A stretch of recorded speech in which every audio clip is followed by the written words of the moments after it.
ajabu. Nitakupenda leo, kesho hadi milele. I love it. I love it.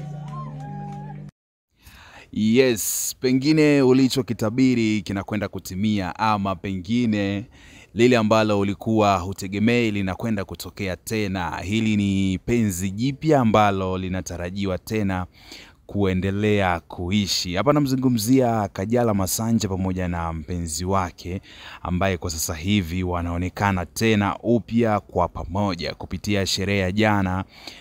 Penzi hili wameona kwamba haitoshi. So siku ya leo kupitia ukurasa wake wa Instagram namzungumzia Harmonize ameweza kushare kuzirejesha posti ambazo aliwahi kupiga akiwa na mpenzi wake huyo Kajala. So zile picha kumbe hakuzifuta, na kwa sasa hivi zipo kwenye akaunti rasmi ya msanii Harmonize. So hii imeweka mistari kwenye hichi ambacho kilitokea siku ya jana hapa kwenye ile sherehe ya mtoto wa Mario pamoja na Paula. Siku ya jana tuliona kwamba wawili hawa walikuwa pamoja na hakukuwa na hali yoyote ya kutokuelewana kati yao. So hapa tunapigia mstari, pengine penzi hili limerudi na limerudi tena kwa kasi. So wengi walitamani pia kuliona hili, ikiwemo mimi.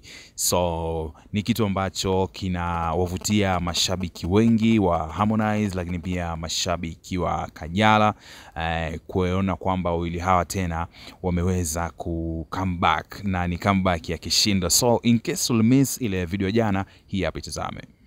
Baby wangu,